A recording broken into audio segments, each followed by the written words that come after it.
नमस्कार दोस्तों, स्वागत है आपका मेरे YouTube channel study with Vivek Kumar में। दोस्तों, जैसा कि आप जानते हैं कि इस चैनल के माध्यम से हम आपकी विभिन्न प्रतियोगी परीक्षाओं की तैयारी करा रहे हैं। उसी क्रम में दोस्तों आज हम स्टार्ट करने वाले हैं इंडियन पॉलिटी का एक और लेक्चर, पिट्स इंडिया एक्ट। दोस्तों, इससे पहले भी मैंने आपको पढ़ाया था, मतलब किस प्रकार ब्रिटेन का जो शासन था उसने किस प्रकार कंपनी को होल्ड करने का प्रयास किया था रेगुलेटिंग एक्ट के माध्यम से। उसके बाद उसमें जो कमी रह गई थी उसे दूर करने के लिए एक्ट ऑफ सेटलमेंट लाया गया। तो दोस्तों, जिसने भी उन दोनों वीडियो को नहीं देखा है तो सबसे पहली मेरी वीडियो ये है रेगुलेटिंग एक्ट, और इस वीडियो का लिंक डिस्क्रिप्शन में दिया गया है। और उसके बाद मैंने एक्ट ऑफ सेटलमेंट बनाया, इसका भी लिंक डिस्क्रिप्शन में दिया गया है। दोस्तों, तो पहले उन दो वीडियो को देखें जिससे आपकी समझ बेहतर हो सके कि किस प्रकार एक कहानी के तरीके से हम पढ़ पा रहे हैं, तो जिससे आपके दिमाग में कहानी बन पाएगी और आप आसानी से इन चीजों को समझ पाएंगे। तो दोस्तों, आज हम स्टार्ट करने वाले हैं पिट्स इंडिया एक्ट 1784 का, जो ये एक्ट ऑफ सेटलमेंट के बाद लाया गया था। तो दोस्तों, सबसे पहले मैंने आपको पहले ही बताया है कि किसी भी एक्ट को जानने के लिए हमें उसकी पृष्ठभूमि जाननी चाहिए। तो दोस्तों, मैंने इससे पहले बताया था कि जो हमने पढ़ा था 1773 का रेगुलेटिंग एक्ट, उसमें दोस्तों दो कमियां रही थी। भाई, इस एक्ट के माध्यम से जो ब्रिटेन शासन था उसने सर्वप्रथम ये प्रयास किया कि कंपनी को कैसे होल्ड किया जाए, मतलब उसे कंट्रोल में लाया जाए। तो इस एक्ट के माध्यम से जब कंपनी ने उसे होल्ड करने का प्रयास किया तो 1781 और 82 के दौर में जो ब्रिटेन का क्राउन था, मतलब राजा, उसने जो उस समय गवर्नर जनरल था जो वारेन हेस्टिंग्स था, उसे बुलाने का प्रयास किया कि वापस आ जाओ आप। मतलब जो भी कमियां वहां चल रही थी, जो भी सिचुएशन थी, युद्ध चल रहे थे, मराठाओं से युद्ध चल रहा था, अंगल मैसूर युद्ध भी चल रहा था, उन कमियों को दूर करने के लिए उन्होंने कहा कि वारेन हेस्टिंग्स वापस आ जाओ। लेकिन क्या कंडीशन बनी कि इस एक्ट जो भी एक्ट लाया गया था, इसमें अभी भी जो मजबूत पक्ष था वो सीओबी था, यानी कंपनी के जो कोर्ट ऑफ डायरेक्टर्स थे वो आज भी इतने मजबूत थे कि जो ब्रिटेन का शासन था उसे रोक सके, उसके आदेश को ना माने। तो उसका आदेश ना माना गया और वारेन हेस्टिंग्स वापस नहीं गया। ये 1781 और 82 की बात थी। तो दोस्तों, वहां पर जो ब्रिटेन के उस समय पीएम थे वो पीएम थी, इनका नाम है जेम्स फॉक्स।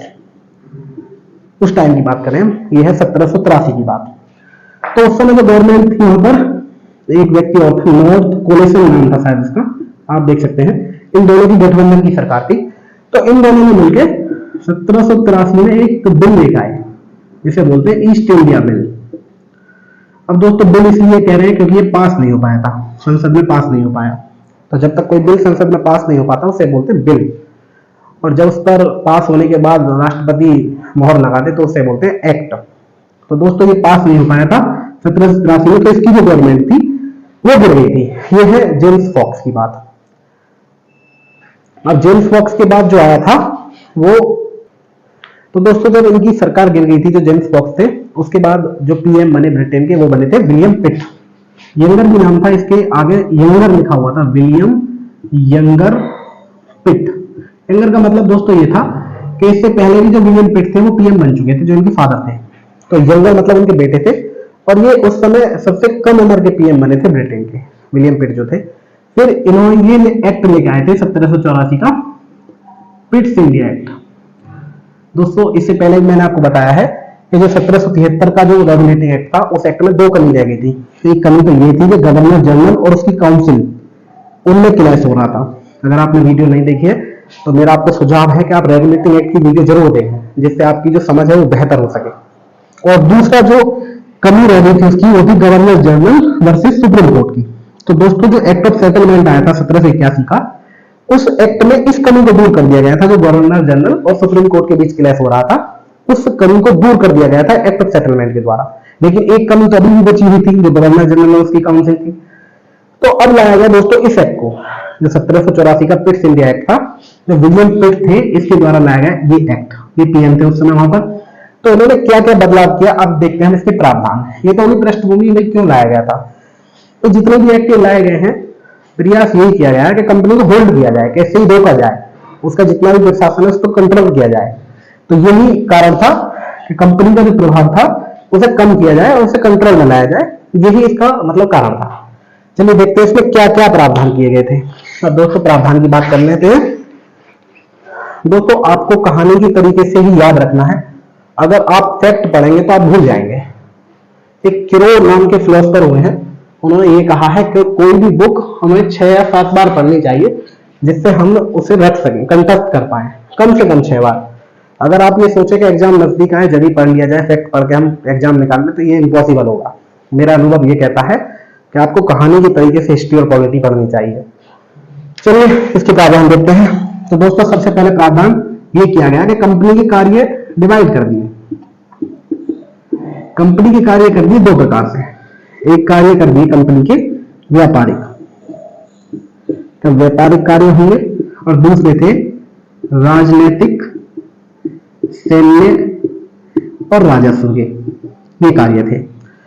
जो व्यापारिक कार्य थे उस पर अभी भी कंपनी के सीओबी का होल्ड था। मैंने दोस्तों सीओबी और सीओपी के बारे में विस्तार से बताया आपको। जो कंपनी के शेयर होल्डर्स होते हैं उनमें कुछ जो अच्छे शेयर होल्डर्स होते हैं उन्हें बोलते हैं सीओपी, और सीओपी में से ही छांट कर रखते हैं सीओबी। तो सीओबी का अभी भी होल्ड था, लेकिन जो राजनीतिक, सैन्य और राजस्व के कार्य थे उसे कंट्रोल करने के लिए पहली बार ही बीओसी, बोर्ड ऑफ कंट्रोल की स्थापना की गई थी। तो ये क्वेश्चन दोस्तों बहुत बार पूछा जाता है कि बोर्ड ऑफ कंट्रोल की स्थापना किस अधिनियम के माध्यम से की गई थी। तो बोर्ड ऑफ कंट्रोल बनाया गया था दोस्तों 1784 के पिट्स इंडिया एक्ट द्वारा। इसके द्वारा क्या किया गया था, जो कंपनी के राजनीतिक कार्य, सैन्य कार्य और राजस्व के कार्य इसके द्वारा कंट्रोल होते थे। इसमें 6 सदस्य थे। 6 सदस्य कौन कौन थे? एक तो था एसओएस, सेक्रेटरी ऑफ स्टेट, यानी राज्य का सचिव। एक अर्थ मंत्री था ब्रिटेन का ही, और दोस्तों एक था, इसके अलावा 4 लोग थे प्रीवी काउंसिल के। प्रीवी काउंसिल का मतलब होता है जो वहां का क्राउन था उसके सदस्य, क्राउन के कुछ चेले, मतलब राजा जो था उसका, उसके कुछ चेले लोग थे, 4 वहां से लिए गए थे, और इसका अध्यक्षता करता था ये एसओएस। दोस्तों आप एसओएस और भी कहीं पढ़ेंगे, 1858 का जब अधिनियम आएगा तो वहां पर भी हम एसओएस पढ़ेंगे, लेकिन वो एसओएस ऑफ आई होगा, यानी सेक्रेटरी स्टेट ऑफ इंडिया ये होगा। दोस्तों इसकी बात याद रखनी है हमें, क्या हम आगे पढ़ने वाले इंडिया का जो सचिव होगा, राज्य सचिव, वो होगा 1858 में, लेकिन यहाँ था राज्य का सचिव। तो बस इतना याद रखना है कि बीओसी की स्थापना वो कब की गई थी, वो की गई थी 1784 के पिट्स इंडिया एक्ट द्वारा। और ये कंपनी के कार्य डिवाइड कर दिए थे 2 जगह, व्यापारिक कार्य और ये आपको याद रखना दोस्तों। चलिए और देखते हैं और क्या हुआ था। ये तो होगी बात ब्रिटेन की, कि ब्रिटेन में क्या चेंजमेंट हुए। अब बात कर लेते हैं भारत में क्या हुआ। तो भारत में एक कमी तो दूर हो गई थी कि गवर्नर जनरल और सुप्रीम कोर्ट के बीच जो क्लैश था वो खत्म कर दिया गया था एक्ट ऑफ सेटलमेंट के द्वारा। अगर आपने वीडियो नहीं देखी है तो वीडियो का लिंक दिया है डिस्क्रिप्शन में, देख सकते हैं। और इसके अलावा एक कमी और रह गई थी, गवर्नर जनरल वर्सेस काउंसिल। मतलब अगर कोई भी कंडीशन होती थी गवर्नर जनरल और काउंसिल में नहीं बनती थी तो वो अधिनियम नहीं बन पाता था, तो यहाँ कर दिया। उससे पहले हमने बताया था कि काउंसिल में थे 4 सदस्य पहले, ये रेगुलेटिंग एक्ट की बात हो रही है 1773 की। लेकिन इस एक्ट द्वारा क्या कर दिया गया कि काउंसिल के सदस्यों की संख्या 4 में से घटा दी 1 और कर दिए 3, यानी 3 सदस्य कर दिए, और वीटो पावर दे दी गई गवर्नर जनरल को। यानी अब गवर्नर जनरल चाहे तो ये जो मत देते थे उसे भी रोक सकता था, यानी सुप्रीम पावर अब गवर्नर जनरल की थी। यानी ये जो क्लैश हो रहा था इसे खत्म कर दिया गया 1784 का जो पिट्स इंडिया एक्ट के द्वारा। ठीक है दोस्तों। तो दोस्तों बात ये थी कि मतलब क्या क्या चेंजमेंट हुए ब्रिटेन में और भारत में। भारत में जो चेंजमेंट हुआ मैंने आपको बताया कि गवर्नर जनरल जो उसकी काउंसिल के बीच क्लैश चल रहा था उसे रोका गया। रोका ऐसे गया था जो काउंसिल के सदस्य थे उसमें एक सदस्य कम कर दिया और गवर्नर जनरल को वीटो पावर दे दी गई कि अगर मान लो उसका मन है तो वो अधिनियम बना सकता है। और उसमें भी एक सदस्य ऐसा बनाया गया जो राज्य का सेना का कमांडर था, यानी कि इसे भी कोई ऐसा खास मतलब नहीं था कि वो मत दे या ना दे। एक बात ये भी थी। इसके अलावा दोस्तों एक बात ये की गई, इसी देख लेते हैं, मिटा देते हैं।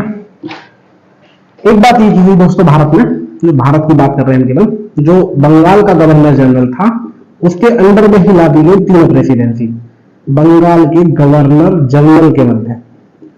इसी के अंदर में आ गई बम्बई, बॉम्बे इसके अंदर में, और दूसरा कौन सा था मद्रास, ये भी इसके अंदर में आ गया। यानी दोनों प्रेसिडेंसी इसके अंदर में आ गई। अब ये कोई भी डिसीजन लेंगे तो जो बंगाल का गवर्नर जनरल है उससे पूछ कर ही लेंगी, यानी कहीं संधि करनी है, कहीं युद्ध करना है, जो भी कुछ करना है ये इसी में करना है। मतलब बंगाल के गवर्नर जनरल से पूछ कर ही कुछ करना है यहाँ के जो गवर्नर जनरल होंगे। तो दोस्तों ये काफी प्रावधान हो गए थे इसमें। तो आपको याद क्या क्या रखना है इसमें, एक तो याद रखना है कि जो कंपनी के कार्य है वो डिवाइड कर दिए थे व्यापारिक और राजनीतिक। दोस्तों इसके बाद हम देखेंगे जो 1813 का चार्टर अधिनियम आएगा। यहाँ तो कंपनी का व्यापारिक कार्यों पर एकाधिकार है अभी भी, लेकिन जो 1813 का जब चार्टर आएगा उसमें इसका जो कंपनी का व्यापार का एक अधिकार है वो भी खत्म कर दिया जाएगा। यानी धीरे धीरे क्या करेगी ब्रिटेन जो सरकार है वो कंपनी पर ऐसा होल्ड करती जाएगी और अंत ऐसा होगा कि 1858 में कंपनी का कार्य ही खत्म कर देगी और टोटल अपने अंडर में ले लेगी। 1858 में धीरे धीरे कंट्रोल करेगी। तो कंट्रोल करना स्टार्ट किया था 1773 से। तो ये सारी बात होगी दोस्तों इस एक्ट की। और थोड़ी सी बात कर लेंगे और क्या क्या किया गया था इसमें। चलिए देखते हैं थोड़ी सी और बातें। वीडियो ज्यादा लंबी ना, शॉर्ट वीडियो में देखें। और वीडियो अच्छी लगे दोस्तों तो चैनल को सब्सक्राइब भी करें, शेयर भी करें और लाइक भी करें, जिससे हमें मोटिवेशन मिले वीडियो बनाने के लिए। देखिए दोस्तों इसके अलावा एक ये किया गया कि इंग्लैंड में कोर्ट बनाया गया। इंग्लैंड कह लो ब्रिटेन कह लो, उस समय ब्रिटेन कहते थे वैसे, और इंग्लैंड नहीं कहेंगे ब्रिटेन ही कहेंगे। तो ब्रिटेन में कोर्ट की स्थापना की गई। ब्रिटेन में कोर्ट की स्थापना की गई। कौन से कोर्ट की? उस कोर्ट की स्थापना की गई जो कंपनी के अधिकारी थे भारत में। कंपनी के अधिकारी कहां थे? भारत में।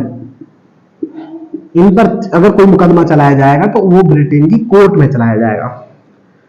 जो भी कंपनी के अधिकारी थे जो भारत में थे, अगर उनका कोई मुकदमा चलाया जाएगा तो उसके लिए ब्रिटेन में कोर्ट की स्थापना की गई थी। एक बात दोस्तों ये भी की गई थी इसमें। और एक जो मेन बात थी, पहली बार ऐसा हुआ, पहली बार जो कंपनी के अधिकृत क्षेत्र था, कंपनी के अधिकृत क्षेत्र, उसे पहली बार ब्रिटिश आधिपत्य क्षेत्र कहा गया। ब्रिटिश आधिपत्य क्षेत्र यानी जो भारत का क्षेत्र था, अब तक वो कंपनी के अधिकृत क्षेत्र था, लेकिन पहली बार इस एक्ट के माध्यम से ब्रिटिश आधिपत्य क्षेत्र कहा गया 1784 के पिट्स इंडिया एक्ट द्वारा।